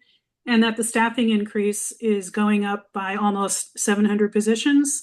The vast bulk of those, about 500, are for para educators. So these, the increase in funding is clearly pretty much in line with the budget funding of the overall budget for MCPS. Special ed is complicated. There are many different pockets of funding and many different pockets of benefits that students receive.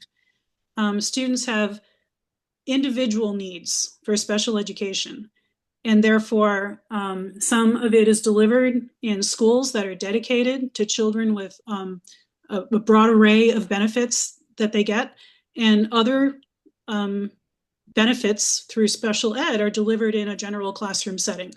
So there's a huge diversity of students in this population.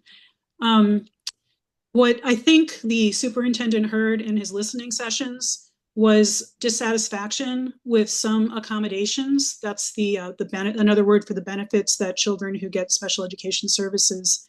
An accommodation is something like an interpreter or a paraeducator, someone who can be with the child so that education can occur for that child. Paraeducators are really important for enabling a child to do something which is highly valued in the world of special education, which is to integrate a child so that they can learn in what's called a general education classroom, a classroom that is kids who don't get special education services.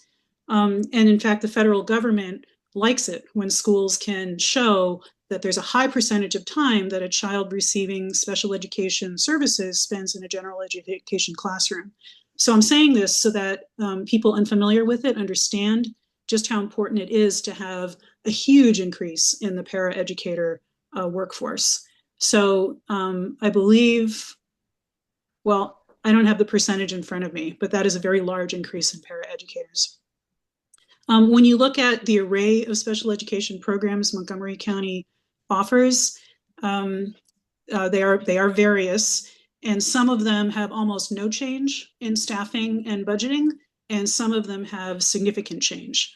So I'll point out one area of significant change is in the Child Find Preschool Education Program, which is an early intervention so that children before they enter school are found. And if they would benefit from learning interventions, the school system is there for the family and for the child. And the child is much more likely to enter public education, being used to a school environment, being close to school ready. It's a huge benefit to society when the interventions happen early. Another area of special education occurs at the other transition of a student, ages say about 18 to 21, where a child might have ended academic instruction or nearly ended it, and yet is involved in some of the transition services Montgomery County offers, which enables them to get internships and jobs. And you can clearly see society gets a huge benefit on that end of the county services to that child as well.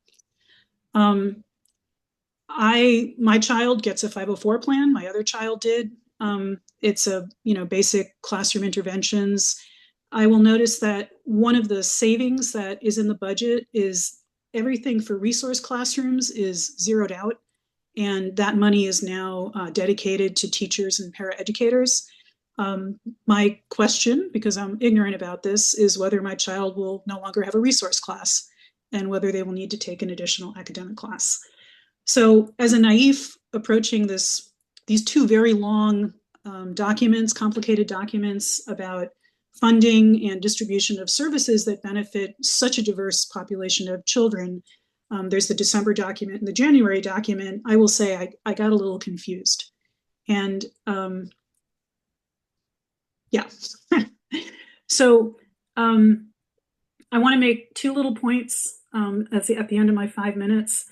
I really wanted to find out what the balance of central office staff funding for special education and teacher funding for special education was. I couldn't find that in the budget documents. I was really impressed in last year's Lollapalooza, Budget Palooza, when Esther Wells was able to show that so clearly. I too question, there should be a lot of money in the classroom for face-to-face contact with children. Rather than, and a little less surveillance of what teachers are doing. Forgive me, I really believe that. I am concerned that the funding from the federal government will be challenged because Montgomery County and the state have a commitment to improving racial and social equity. That language frames all of our allocation of special education teachers and funding among our 211 schools within the guidelines for how they ought to be staffed. And I got guidance. I called the U.S. Department of Education, and I talked to a budget guy called Charles Nicely, who's been there for more than 20 years. And he said that the county and the state would be safest if every kind of mission statement they had referenced statute language from Congress or regulatory rules and not administrator guidelines. He remembers during the first administration of our current president, when there was a new politically appointed special education administrator of special education and Department of Education. She was a woman who came from Michigan with a special education department background. She wanted special education money to get to kids. So, you know, he believes that will happen again. And finally, I interviewed a special education teacher in Montgomery County who was in a different profession and trained because she believed in special education in her 40s. And she made 4 points. Completing the paperwork is a second job, which is why the county cannot attract and retain enough special education teachers. Second, she is upset that principals can, at any time, add administrative responsibilities onto her as a special education teacher. That's a burden. 3, central office promotes certain programs that are very prescriptive for special education that they're supposed to follow strictly, but a student would benefit from a tailored program. So she feels caught. She's not delivering the best education and she's reporting on an instrument that isn't a good fit.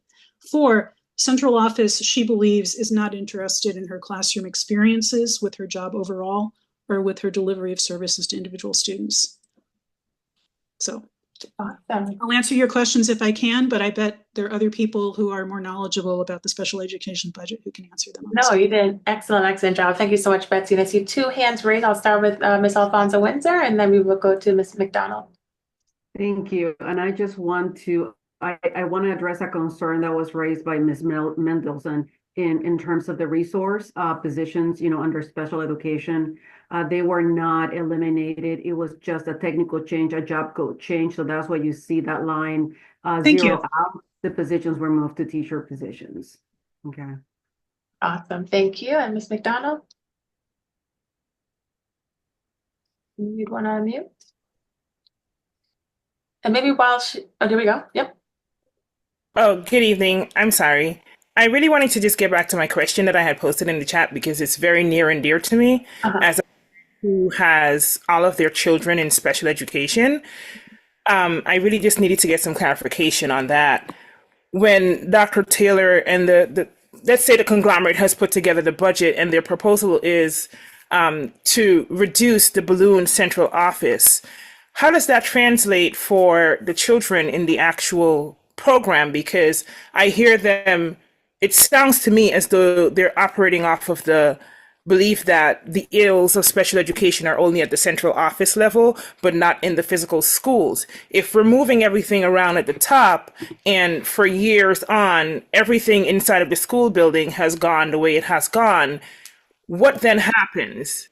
Are we shifting those people that are on those IEP teams around? Are we doing investigative procedures to figure out, well, what went wrong? Is it only at this level? Is it also at that level? How do we really fix something that we believe to be broken if we're not looking at and moving all of the pieces around? I'm not advocating here for anyone to be displaced in their jobs, but there needs to be some kind of shuffle, some kind of something to be done that it doesn't leave parents like me feeling like everyone is in concert in this when we walk out of an IEP meeting.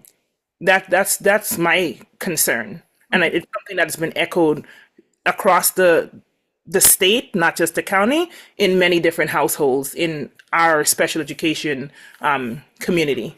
Mm-hmm. And I see Dr. Taylor's raised his hand. We'll do a quick, if you can, and then if not, we may have to take it offline just in the interest of time. But yes, please, Dr. Taylor. Thank you. Sure, I'll make this very quick and to answer a couple of comments and concerns. The huge increase to special education, I wish I could say would improve our position, but really it is to backfill what our guidelines actually say that we're supposed to do in terms of providing staffing. The teacher experience that you heard about is very real in terms of the administrative workload and relative to the case workload, relative to the classroom expectations. One of the ways that we can improve retention, and this is our theory of action in this space, is to balance that workload a little bit better by creating some expectations for leadership to contain their expectations for special educators, but then also to make sure that our education staffing is the way that we say it should be staffed per our guidelines. To Ms. McDonald's point, I don't think that our most substantive changes are at the central level. I think our most substantive changes actually are in the schoolhouse. That being said, there are drastic changes that need to be made in central services regarding special education and the direction that the schools are receiving from central services. And that really is a big part of changes to our reorganization and why we feel like we really do need to restructure that whole space to give better direction to schools. If I could just beg everyone's indulgence for just a brief moment. The experience that our parents and students have going through the special education process is nothing short of traumatic. It's confusing, it's detailed, it has a lot of process, it has a lot of components, it has a lot of moving parts. It is difficult, even under the best of circumstances, to navigate through all of that. And we really do need to work to find a better process and a more streamlined process. One, it would save a lot of time and energy, and possibly even some financial resources, but it would also improve the user experience and make sure that our kids and our families feel like they're being cared for more than being put upon and really having something thrust upon them. Great, thank you so much, Dr. Taylor. I see there's no more hands raised. Paula, anything in the chat before we move forward to the next section? Here from Caroline, has there been a recent per pupil expenditure analysis of the MCPS group special ed program, both ALO and diploma? Has been a recent pupil expenditure analysis. Not that I am aware of, but we do see the breakout in one of the slides that we posted of how much, sorry, I'm always toggling back and forth here, of how much it costs to educate our special needs kids. So let's go there quickly. Here. So you can see for special education since 2015, it was around 17,000. And then for the current year, it's around 22,500. Hopefully that answers your question, Caroline. And then, yep, so Andrea, thank you. All right, very good. So then we are going to move forward here. We have a little over 25 minutes. So sorry again for the fast movement of the slides. And so one of the things I just wanted to touch on, and thank you again, Betsy, for the special education section. Sorry, I need to cough 1 second. Okay, was here, this is the special education staffing plan where it talks about what the special education community that comes together each year recommended to MCPS. I have the priorities for the school year that is posted online on the Board of Education, sorry, on the MCPS budget website. And then on the next slide, this is one of the slides that has stayed with me since 2019, that MCPS has some work to do here when it comes to disciplining of our special education students. Our risk ratio is higher than acceptable based on the state's guidance. And actually this year, there is a bill that's being proposed in the Senate, Senate Bill 714, that wants to provide more disaggregated data from the school systems to really dig deep into the discipline that's happening in our schools and reducing the ratio that's acceptable. I think right now it's at 3 times. MCPS in some categories are up to 5 times back in the day. I think this is like their annual report card for special education. And so I'm really following this bill closely for our special education families, where we really want to pay attention to the discipline that's happening, because we know if discipline is higher than the peers of our special education students, and that is rising to the level of a disruption in their education if they're always being pulled out of class or they're always being suspended in school, out of school. And so we really want to just understand, where do we stand right now post-pandemic as to the discipline that's happening for our students, so that their IEP goals are adequate, that their behavioral challenges are addressed. Paraeducators, again, are a great way to really help our students access their education in school. And so I really hope that this bill makes its way all the way through, if not at minimum, that there's a voluntary look at the discipline of our special education students in our schools. So then we will move forward. Oh, sorry, any comments? Nothing there. All right, so then the next section we will go over is Chapter 1, and that's over to you, Paula. Okay. Hi, everybody. I also am not a CPA or an accountant. I'm actually an archaeologist. So there's less of the discussions of the percentage and budget, but I'm doing an overview of Chapter 1, which are all the schools, although I didn't do special education since Betsy really covered that. So the mission of MCPS is to provide an exceptional education and increase equitable access and opportunity for all the students. And so the budget resources are essential to support teaching and learning we have 211 schools, and these are the 4 principles on which the budget for the schools is based. And it also has to align with our strategic plan and align with the findings of the anti-racist system audit. In every chapter, if you read through the budget, there's a preface, there's the mission, and then there's also this racial equity and social justice statement. So if you switch, Esther, to the next one.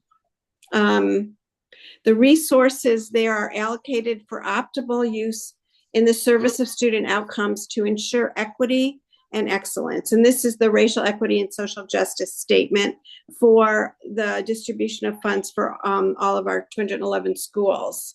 And we operationalize equity, collaborating with central partners regularly. And then this is interesting. There are yearly staffing retreats, and there is a Google-based survey for principals to submit staffing requests. And I didn't know about that, but obviously that should be available to anybody who's interested. The central services partners meet bi-weekly, and the special education staff has yearly staffing meetings. And now it gets tricky because federal Title I funds are allocated to schools for supplemental staffing.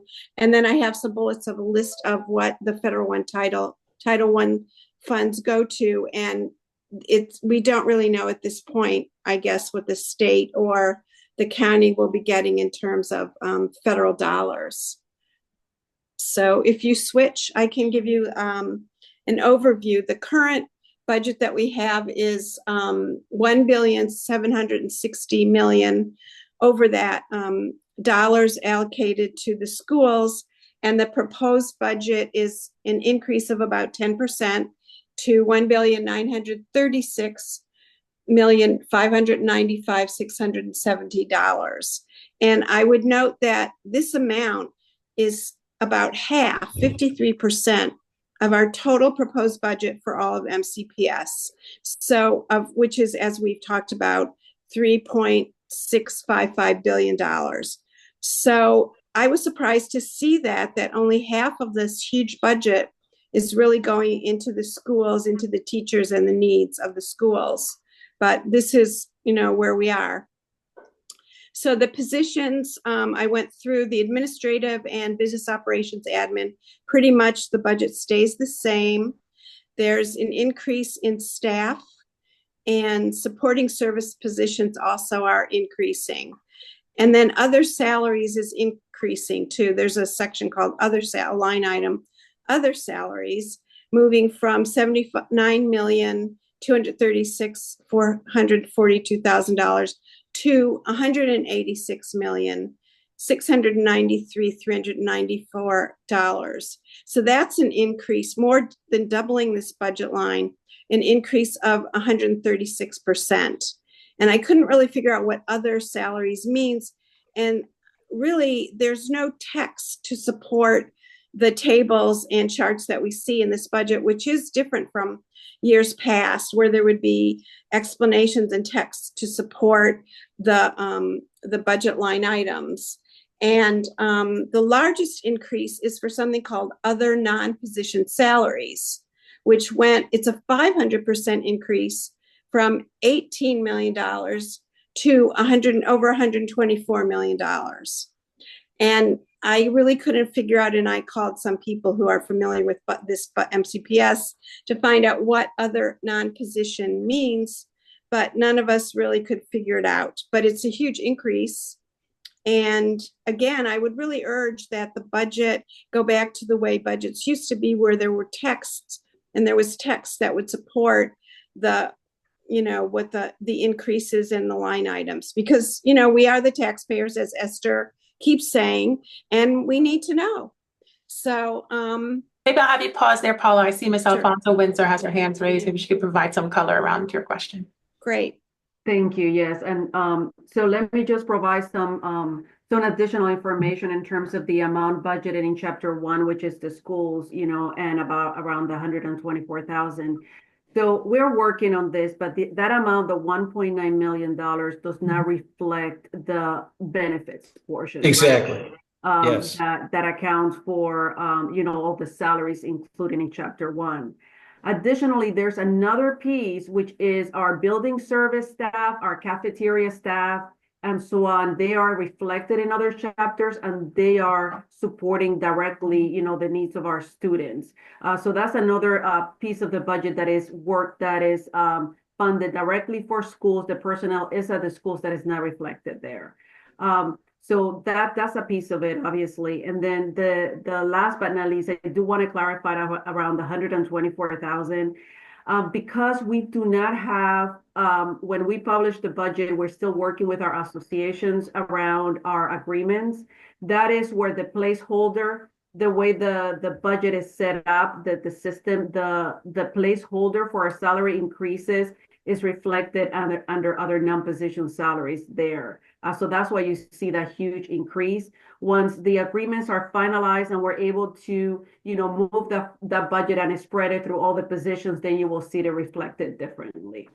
Thank you. Thank you for the explanation. But I would again add that there needs to be text to explain this, because we're the ones paying for it, and we should be able to clearly understand what the dollar amounts represent. But thank you very much for the explanation. So just quickly, I'll go through. I broke up the schools by the elementary schools. There are 137 elementary schools, and the budget is increasing by about 21%. And again, the increase in other non-position salaries went up 90%. And the increase in the stipend category went up not too much, 6%, but again, I'm not sure what is meant by stipend. And again, you don't have to explain it, but I would just really encourage, as you prepare a budget next year, to put text in to explain what these numbers are, because we can't, take them just on face value. Moving on to the middle schools, there are 40 middle schools, and the budget is only increasing by 1%. And you can see the list of numbers of administrative positions and so forth. And then going to the high schools, there are 40 high schools, and here the current budget the proposed budget is really not increasing by very much, just less than 1% from what I could see. So that's 143 admin positions, 25 business or operations, and then you've got there's sort of odd numbers, which also maybe Gordy could explain. So you've got the 2,905 professional, which is actually less. And then you have the sort of odd number, 627.3750 of positions. And I've came across this in the budget, and I can't really understand how you calculate such an odd, number for an FTE, or maybe it's part-time. Oh, you're referring to the decimal. Right, right, which just seems odd to me. So just to switch to the observations, again, as something which is the next slide, there's no explanation in the budget for these terms, which we really need to know. And there's no explanation or breakout for teachers, counselors, other professional staff, which would be good for the residents of the county to see where the money is going.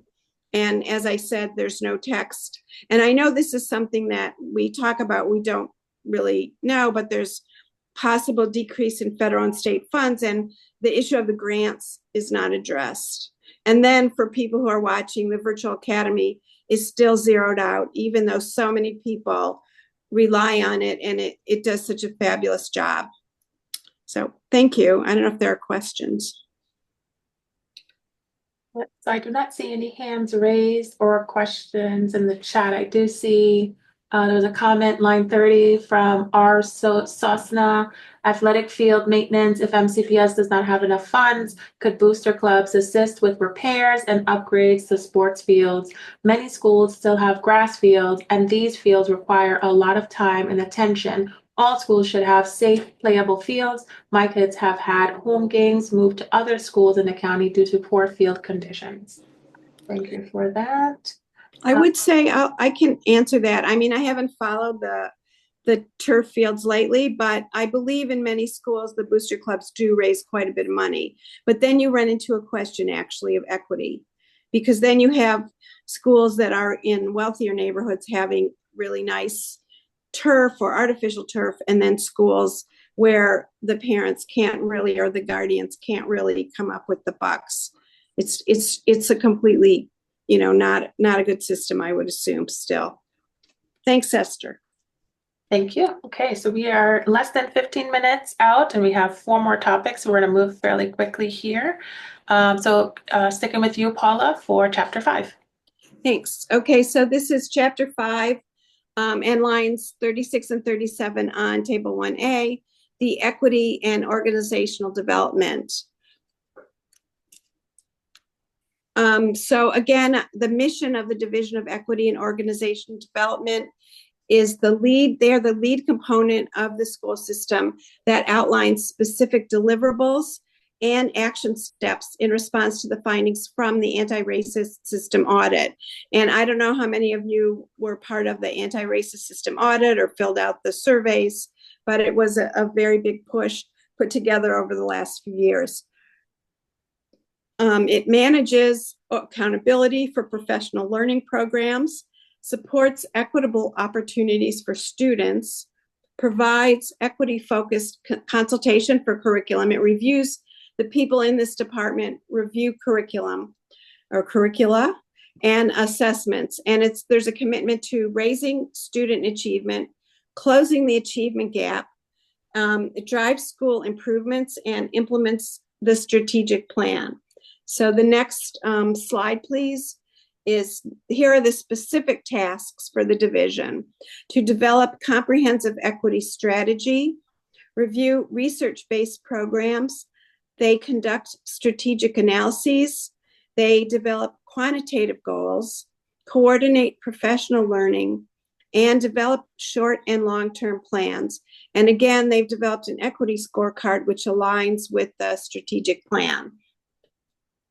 So the budget, if you move on to the next slide, the current budget is a little bit over $15.5 million, but there is a proposal for the coming year to have that increase by 51% to over $23,549,000. And where is the change?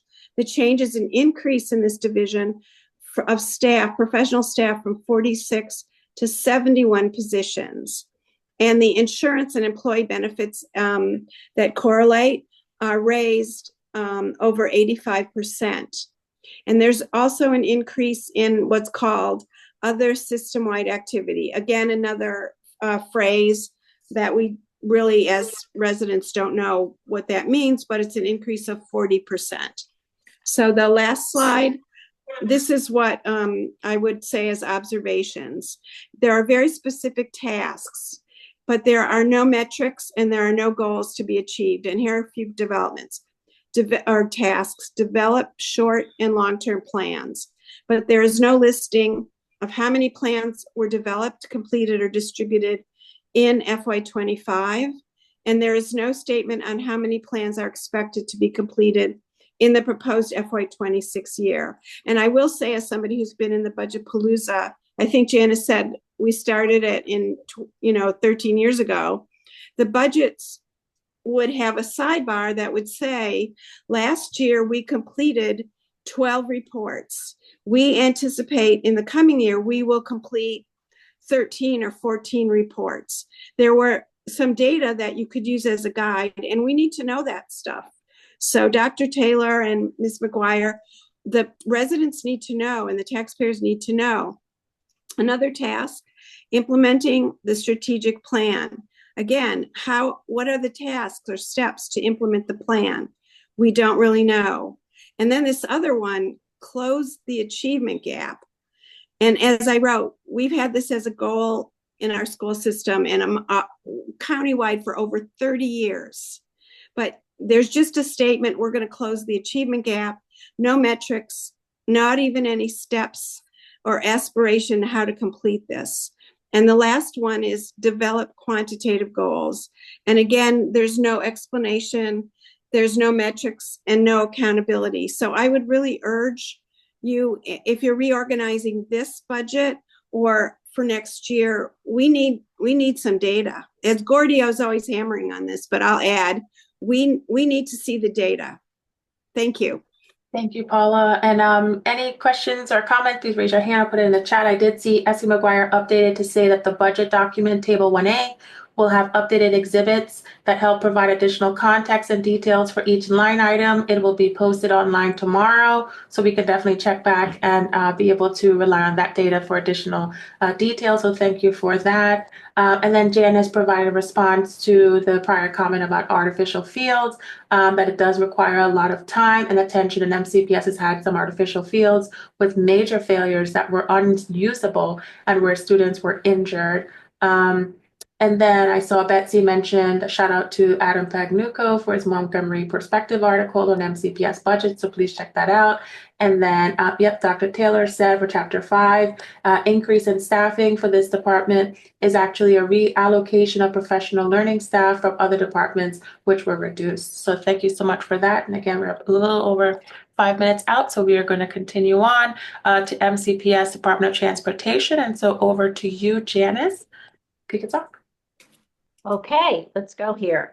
Department of Transportation, in July of 2023, the Board of Education awarded $168,000 to the Center for Effective School Operations for a comprehensive analysis of operational functionality for the MCPS Department of Transportation. This is the only MCPS department to be put under the microscope, as far as we know, in decades. And so this was a really, really important report. The report was finalized in January of 2024 and immediately, unfortunately, shelved. It was not presented to the Board of Education. I obtained a copy of the report in August of 2024 and made the report public. To date, the full BOE has still never reviewed this report. They paid a lot of money for it, and it's chock full. It's absolutely huge and has all kinds of good information that really drills down on the Department of Transportation. The report doesn't expire and deserves a hearing with public input. The CESO report is in-depth and provides data and information never before made public. The report lays out in great detail a number of crucial conclusions, including of most significance for the future of the organization, does not have an analyst position to monitor and report on performance, create regular reports, or do any predictive analytics, which is what we've been talking about here all night. This report, paid for by the Board of Ed, makes that recommendation. It also talks about some key things they discovered. The actual cost of owning and operating an electric bus remained unclear. The claim of budget neutrality in the EV transition was constructed on a foundation of false assumptions and estimates. a standardized approach to costing and comparing the cost of EV to the legacy diesel fleet is necessary and will be illustrative, instructive, and helpful to support future decision-making. So there's a lot of good stuff and a lot of good guidance in here for the school system, and it hasn't gotten the attention that we would love to see it get. Next slide, please. So in one of the sections, there's about 6 sections of this report, is a finance and contracting practices section. And CESO makes the recommendation that they should be enabling a more transparent and inclusive approach to bid proposal review and selection would enhance accountability in the Department of Transportation. Now, this is super interesting because this came out in January. In March of last year, the Maryland Appellate Court issued an order in litigation around the electric bus procurement that ordered the Board of Education to review their award of contract in light of the fact that 2 of the people that rated the bidders on the electric bus contract were involved in an embezzlement scheme with a subcontractor of the winning bidder. And so the court has said this needed to go back to the Board of Education for a reevaluation. The board didn't do anything with that for a long time. And I will note this whole process has gone through about 4 superintendents. So I get that it's been kind of like not on anybody's radar, but it's a huge expenditure. This total contract is $168 million. So this order came out in March, and the board was told to reevaluate the bidding process and go back and look at this in light of the embezzlement that's now known in the criminal convictions. They attempted a response in December, didn't satisfy the State Board of Education. And so this week, the State Board has remanded the case back to the Board of Education again. And so the interesting thing about this is you have the appellate court and the State Board of Education and CESO all on the same page. They're all saying the same thing. Got to go back and look at this bidding process because now you're stuck with this contract that is, go to the next slide. Thank you. That is detrimental and in fact unsustainable to the school system. So this report multiple times says that the Department of Transportation is on shaky ground. It's unsustainable for many reasons. One of them has to do with the electric bus contract. Next slide, please. And you'll see here, one of their conclusions by CESO is that the electric bus fleet represents a 28% cost premium. Now, we haven't seen the Board of Education discuss this at all, 28%. And it could be worse than that by now because the contract allowed for escalation each year. The cost could be going up, but we have no transparency on that. We have a copy of the original contract from 2021, but that's expired. That was only a year-long contract, and most of what we got was heavily redacted. So this is information that was not in the public domain before. It's now come out in this report. It deserves to be in a hearing before the Board of Education with public comment, because this is a really hot topic. There's a lot of people really interested in seeing the school system go to an all-electric fleet, and they're really disappointed that isn't happening, and they want to know why and how they can get there. So I would point out that that's something we would love to see. We would love to see this report given the attention it deserves. $168,000 was paid for this report, and it's got a lot to say about a $168 million contract. And the report is very detailed. It tells the school board and MCPS what to do, step by step, step 1, step 2. It talks about change management planning, things that they think are absolutely crucial right now. Number 1, converting the charging stations to MCPS ownership. The report says if this company, for some reason, goes out of business or leaves, MCPS can't charge their electric buses. They don't own the chargers. Enable separate pricing for different vehicle types. CESO discovered that the school system was paying the same lease for the big buses as the special ed buses. And ensure proper contract performance penalties are included. Now, that was covered last year by the Inspector General. When the Inspector General does an investigation, it's on a very small piece of any of these contracts, whereas the CES report is over 120 pages, I believe, and very comprehensive, and it deserves to be looked at page by page. And it lays all out, everything that needs to be done, step by step. We have the CESO report on our blog, and the new state board order will be up on our blog later tonight or tomorrow morning.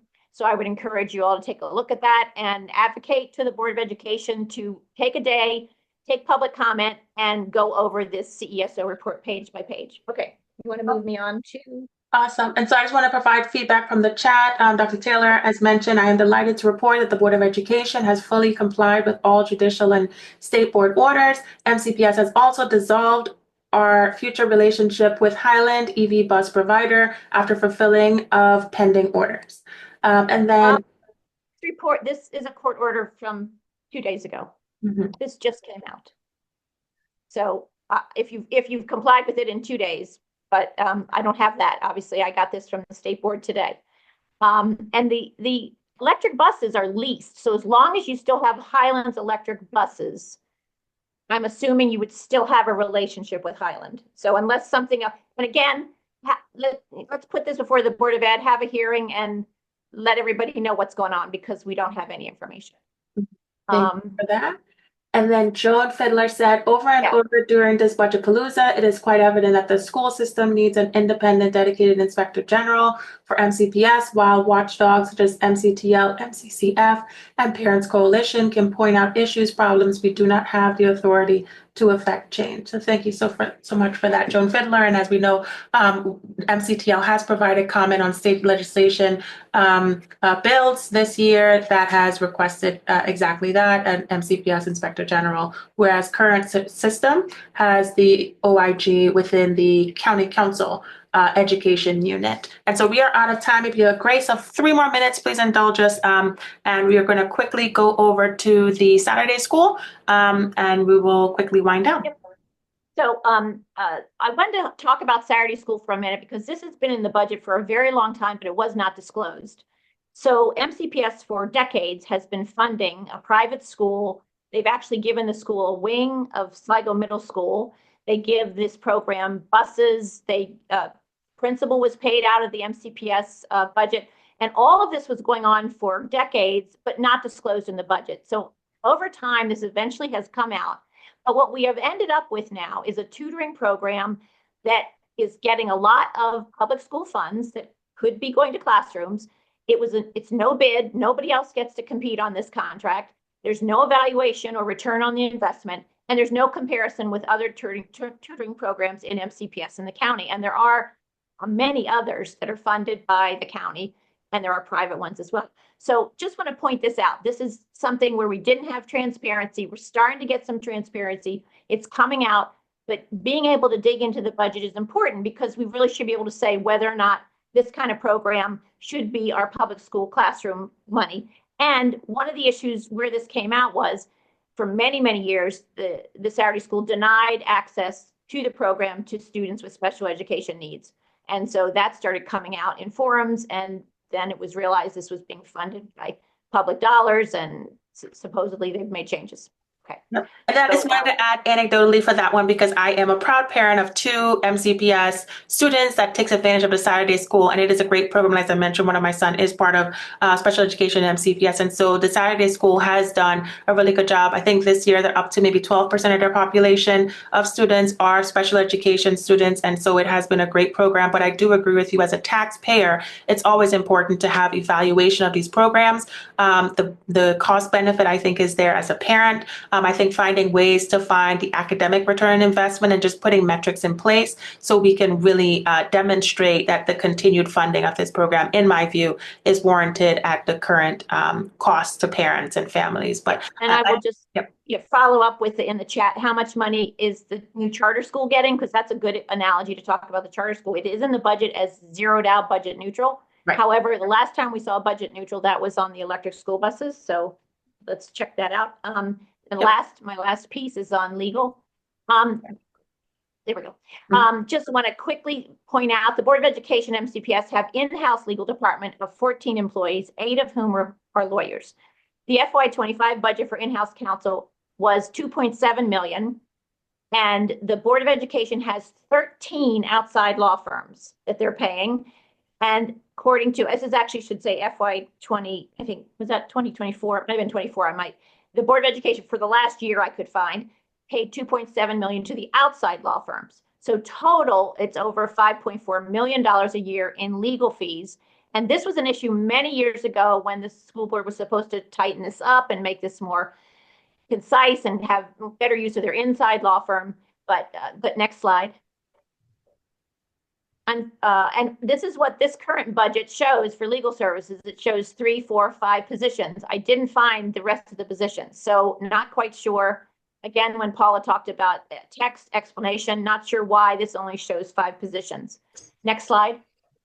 So this is one of the things where this is kind of like a little sleight of hand. When this happened years ago, the Board of Education said, all right, we're going to have our own counsel. And so now when you look at their closed meeting minutes, you'll see it says Heather L. Mitchell, Board Counsel. But she's not in-house. She's actually a partner at the Venerable Law Firm. And in FY 2024, no, was it 25? Oh, no, I guess it was 25. The BOA, no, I think that was 24. They paid the Venerable firm $528,361. Don't know how much of that went to Heather Mitchell. But obviously, the thought here is that having somebody in-house, you could have somebody that's available to you all the time. You could pay them a salary as opposed to paying market rate for a partner in an outside law firm. And it's a little bit of not being really transparent by putting just board counsel instead of saying this is actually an outside lawyer that they're paying for all of these meetings that she attends. So just wanted to point that out. And that's been an ongoing issue for probably the last 10 plus years with Board of Education and MCPS and how many lawyers and how much they spend on litigation. Thank you. I see one quick question from Stacy, and then we were going to say our good night. Stacy? The charter? The charter school question. Oh, sorry. Stacy has a question on this first, and then. I have a question with regard to the legal costs, and that is, you can tell us how much we're spending, you could tell us how many lawyers there are inside and outside counsel. But to Paula's point earlier, it would really be nice to have some context about what issues they're actually tackling. Are a lot of these internal HR issues, or is it external lawsuits, or whatever the issues are? It'd be kind of nice to see a breakdown of that.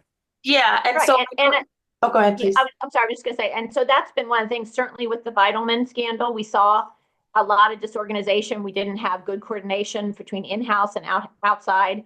And it seems like there's a lot of, lot of lawyers, and we're not sure we're getting the best bang for our buck. Yeah, and one of the things I would add is monthly at the business meeting, they do have a standing monthly report that tells you at a delay. I think it's at a 3-month delay, but it does show you the legal costs and the breakdown between special education and non-special education and what is capital, similar to your point, Stacy. And it does say which firm. So that report, I think, is telling. It could do more. It could say more. I think our prior board member, Mrs. Harris, did mention that if we can have a layman's term summary of here's exactly what's happening, here's what it's for, would improve that reporting, but it is something that they report monthly at the business meeting. That maybe a consolidated file here would be good to see what's currently open for the fiscal year. And then, sorry, again, thank you so much for your patience. We are almost done. I think this is probably our last 2 slides. Over to you, Paula. Sorry, Janice. I'm sorry, just real quick. There is a appendix that was added to the operating budget. It's there every year. It's the non-operating budget positions.